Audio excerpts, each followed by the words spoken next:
Hello दोस्तों, तो आ चुका है तुम्हारा भाई एक और नई स्टोरी लेके। तो स्टोरी को पूरा सुने और अपने कानों में एयरफोन ज़रूर लगा लें, क्योंकि आज की कहानी बहुत ही रोमांटिक होने वाली है। तो दोस्तों प्लीज़ कहानी को पूरा ज़रूर सुने, और कहानी एकदम रोमांस से भरी हुई है। तो चलिए दोस्तों कहानी को स्टार्ट करते हैं। दोस्तों कहानी एक कॉलोनी से स्टार्ट होती है। कॉलोनी में बहुत लोग रहा करते हैं, लेकिन किसी को किसी से कोई भी मतलब नहीं होता है। सब लोग अपने काम से काम और राम से राम रखते हैं। सब लोग अपने आप में बिजी होते हैं और सबकी दिनचर्या सेम होती है।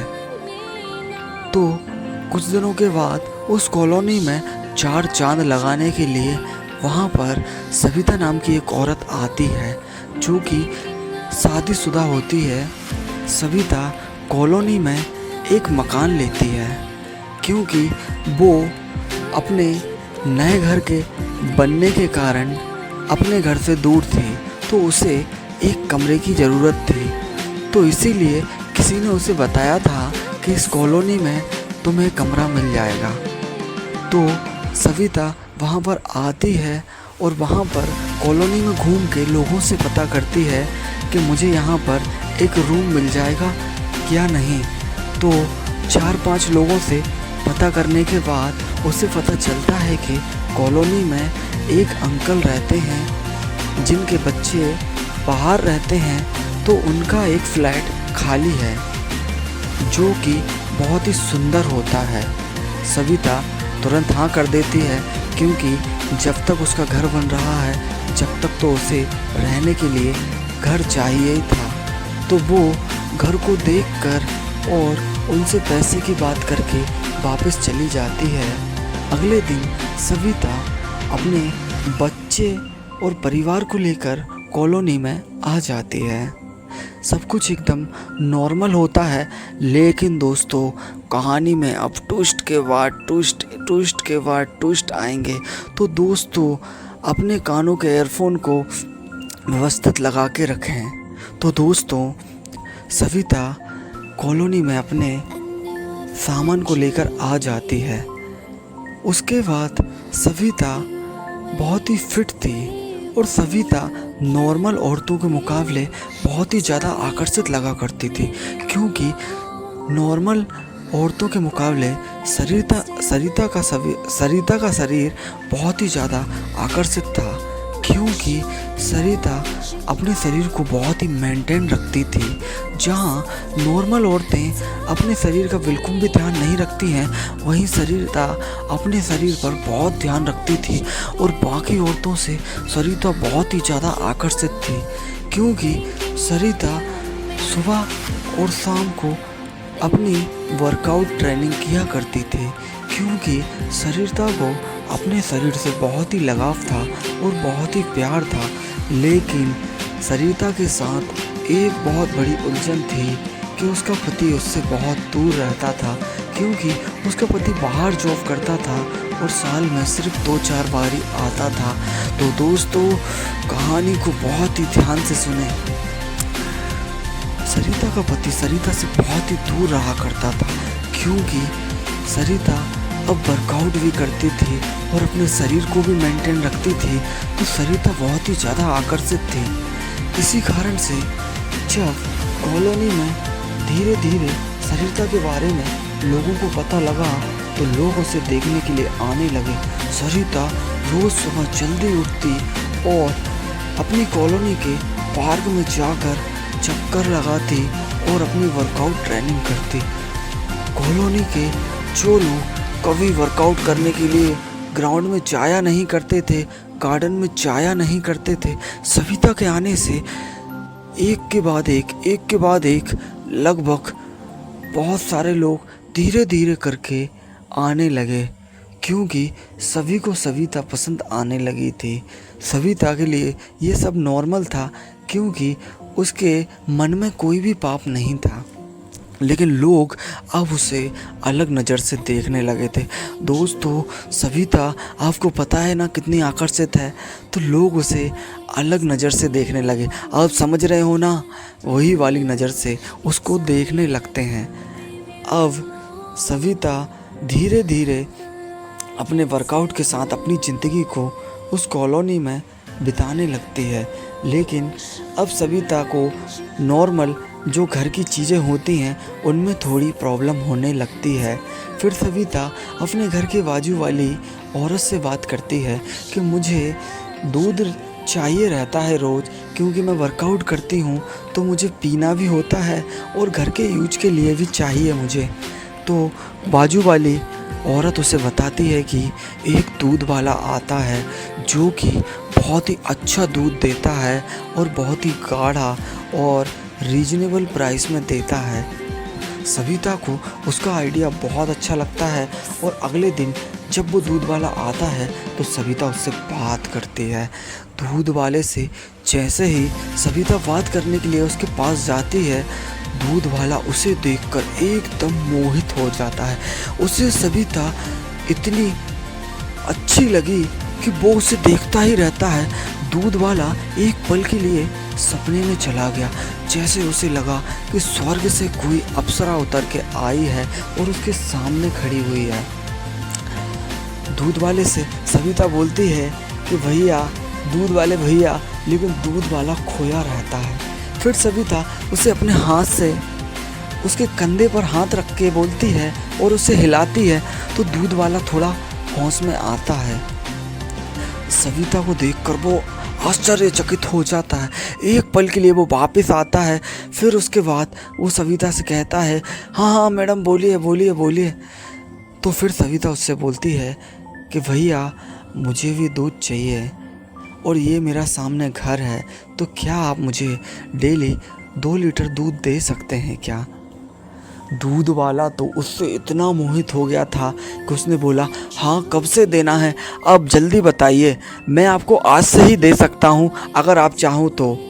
सविता को भी ये चीज़ बहुत अच्छी लगती है क्योंकि उसे तो दूध चाहिए ही था। तो फिर सविता अपने घर से एक बर्तन लेकर आती है और दूध वाले से दूध लेती है और उस दिन के उसे पैसे भी दे देती है। फिर सविता घर पे चली जाती है। दूध वाला उसके ख्यालों में खोया रहता है और सोचता है कि अगले दिन मैं उसको दूध देने जाऊंगा तो मैं उसे ऐसे देखूंगा, वैसे देखूंगा। आप समझ रहे हो ना दोस्तों, कहानी में आपको मज़ा आ रहा है ना? तो दोस्तों सुनते रहें, आगे बहुत भी ज़्यादा इंटरेस्टिंग चीज़ होने वाली हैं। तो दोस्तों अगले दिन फिर सविता अपने नॉर्मल रूटीन के हिसाब से अपनी प्रैक्टिस करती है और उसके बाद घर जाती है। कुछ देर के बाद दूध वाला घर पर आता है और दूध वाला जाते ही सविता के घर की घंटी बजाता है। घंटी की आवाज़ सुन के सविता बाहर आती है। फिर वो दूध वाले को देखती है और फिर एक बर्तन लेकर आती है। दूध वाला सविता को दूध देता है, लेकिन वो देख उसके चेहरे को रहा था और उसके शरीर को निहार रहा था। सविता को ये चीज़ का पता नहीं था और दूध वाला सविता को देखते देखते 2 लीटर की जगह उसके बर्तन में 4 लीटर दूध डाल देता है। सविता उससे बोलती है, भैया ये क्या कर रहे हो आप? दूध वाला उससे बोलता है कि मैडम, आज आपका पहला दिन है, इसीलिए 2 लीटर दूध आपको मैं आज मेरी तरफ से दे रहा हूँ। आप सिर्फ 2 लीटर दूध के पैसे दे दीजिए बस। सविता को ये चीज़ बहुत अच्छी लगती है और दूध वाले से वो थोड़ी सी इम्प्रेस भी हो जाती है क्योंकि उसको 2 लीटर दूध आज फ्री मिला था। अब दूध वाला सविता को अंदर ही अंदर चाहने लगा था। समझ रहे हो ना दोस्तों, कितना प्यार करने लगा वो देखते ही, क्योंकि सरिता का शरीर था ही कुछ ऐसा। सरिता इतनी ज़्यादा आकर्षित थी कि वो किसी को भी अपनी बातों से मोह सकती थी और उसके शरीर को देखकर कोई भी उसकी तरफ आकर्षित हो जाता था, क्योंकि सरिता बचपन से ही थोड़ी सी आकर्षित ज़्यादा थी बाकी लड़कियों के मुकाबले, क्योंकि जहाँ नॉर्मल लड़कियों का शरीर धीरे धीरे बढ़ता है, सरिता का शरीर उससे ज़्यादा दुगनी तेज़ी से बढ़ा था। और इसी कारण से अब जवानी के बाद भी सरिता का शरीर बहुत ही ज़्यादा सडोल और आकर्षित बन चुका था। और सविता की शादी के बाद तो वो और भी ज़्यादा आकर्षित हो गई थी। सविता को अभी तक कोई बच्चा तो नहीं था और उसकी शादी को भी अभी ज़्यादा टाइम नहीं हुआ था और उसका पति भी उससे थोड़ा दूर रहता था। सविता के साथ सिर्फ उसके सास ससुर और वो रहा करती थी। अब डेली दूध वाला आता और सविता को कुछ ना कुछ ऐसा बोलता या उसे दूध ज़्यादा देता और ऐसा करते करते वो सविता को इम्प्रेस करना चाह रहा था, क्योंकि सविता उसे बहुत अच्छी लगने लगी थी और उसने सविता से नंबर भी ले लिया था। तो अब कभी कभी दूध वाला सविता से बात भी कर लिया करता था और सविता को अब कुछ दिनों के बाद दूध वालों की नज़रों पे थोड़ा सा डाउट होने लगा था, क्योंकि दूध वाला सविता को डेली अलग नज़र से देखता था। तो सविता को भी अब लगने लगा था कि ये अंदर ही अंदर मेरे बारे में कुछ अलग सोचता है। सविता को पहले तो समझ नहीं आया, लेकिन उसने सोचा कि मुझे अब इससे बात करना पड़ेगा। फिर एक दिन जब दूध वाला दूध देने के लिए आया तो सविता ने उससे बात करने की कोशिश की कि तुम मुझे रोज़ इस तरीके से क्यों देखते हो। दूध वाला बहुत ही भोला था और उसने सविता से एक बात ना छुपा पाया। उसने सीधा बोला, मैम साहब, आप मुझे बहुत अच्छी लगती हों, आप बहुत आकर्षित हों और आपका शरीर किसी को भी मोह सकता है, तो मैं क्या चीज़ हूँ। सविता पहले तो सुनकर मुस्कुराती है और उससे बोलती है कि तुम मजाक कर रहे हो मेरे साथ, लेकिन दूध वाला सविता से बोलता है कि नहीं, मैं आपसे मजाक नहीं कर रहा हूँ। जिस दिन से मैंने आपको देखा है मैं आपको प्यार करने लगा हूँ। सविता को पहले तो थोड़ा अजीब लगता है और अब वो दूध लेके सीधा अंदर चली जाती है और कुछ दिन तक दूध वाले से कोई भी बात नहीं करती है।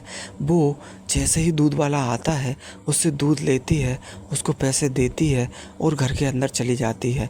लेकिन अब सविता अंदर ही अंदर उसके अंदर एक आग सुलगने लगती है और वो रात में सो नहीं पाती है, क्योंकि उसके मन में अब अजीबोगरीब ख्याल आना चालू हो जाते हैं। सविता के मन में अजीबोगरीब ख्याल ख्याल पर ख्याल, वो सो नहीं पाती है।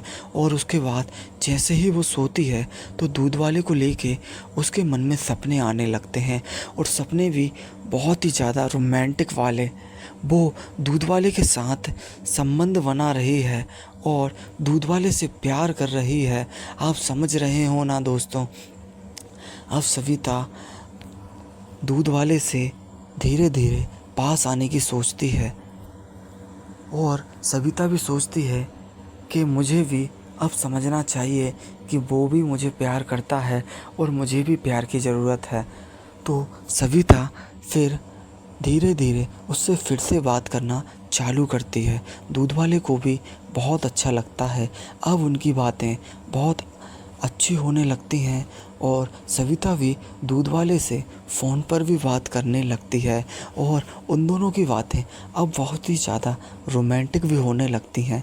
पहले जैसे दूध वाला दूध देने आया करता था तो दूध देकर थोड़ी सी बात करके चला जाता था, लेकिन अब दूध वाला आता है तो पहले वो गेट के अंदर आता है, फिर सविता को दूध देता है और अब उनकी बातें इतनी ज़्यादा होने लगी थी कि दूध वाला अब सविता से बात करते हुए उसके हाथ पकड़ लेता, कभी उसके कंधे पर हाथ रख लेता।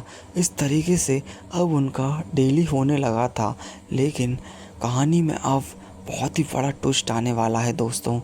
एक दिन दूध वाला आया और मेम साहब से बोला कि आज मेरा जन्मदिन है और दूध वाला आज उससे ये चीज़ बोलकर बहुत ही खुश हो रहा था। सविता ने आज उससे पहली बार बोला कि तुम मुझे अब मैम साहब नहीं बोलोगे और आज से तुम मुझसे सिर्फ सविता बोलोगे।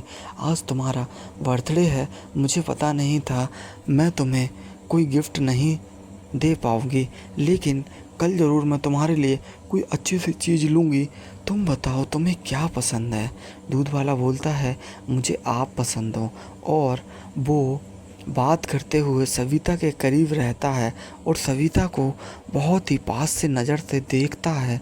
सविता अपनी आंखें बंद कर लेती है और दूध वाला अपने आप को नहीं रोक पाता और वो सविता के होंठों पर एक प्यारी सी किस कर लेता है और उसके बाद दोनों अपनी आंखें खोल लेते हैं और एक दूसरे से अलग हो जाते हैं। दोस्तों, इसके बाद तो आप समझ ही सकते हो कि कैसा माहौल रहा होगा। तो दोस्तों, उसके बाद दूध वाला चला जाता है और उनकी बातें अब प्यार में बदल जाती हैं। दोनों एक दूसरे को बहुत प्यार करने लगते हैं और कुछ दिनों के बाद सविता प्रेग्नेंट हो जाती है। तो दोस्तों, आप समझ रहे हो ना कि सविता क्यों प्रेग्नेंट हो जाती है। तो दोस्तों, सविता कुछ दिनों के बाद प्रेग्नेंट हो जाती है और दूध वाले से उसे बहुत प्यार हो जाता है और वो दोनों अब खुशी खुशी अपनी लाइफ को एंजॉय करते हैं और बहुत ही रोमांटिक तरीके से रहते हैं, साथ में टाइम स्पेंड करते हैं, घूमते हैं, मिलते हैं और बहुत ही एंजॉय करते हैं अपनी लाइफ को। तो दोस्तों, आशा करता हूँ आज की कहानी आपको बहुत ही इंटरेस्टिंग लगी होगी। ऐसे ही रोमांटिक और अच्छी अच्छी कहानी सुनने के लिए मेरे चैनल को सब्सक्राइब ज़रूर करें और मेरे को थोड़ा सपोर्ट करें। मैं आपको बहुत ही इंटरेस्टिंग कहानी देने वाला हूँ आगे। तो प्लीज़ दोस्तों, कहानी को पूरा सुनें और कहानी को आखिरी तक सुने। ये कहानी कुछ भी नहीं है, इससे बढ़ के मैं आपको बहुत ही अच्छी अच्छी स्टोरी देने वाला हूँ। तो आज के लिए इतना ही। Good bye.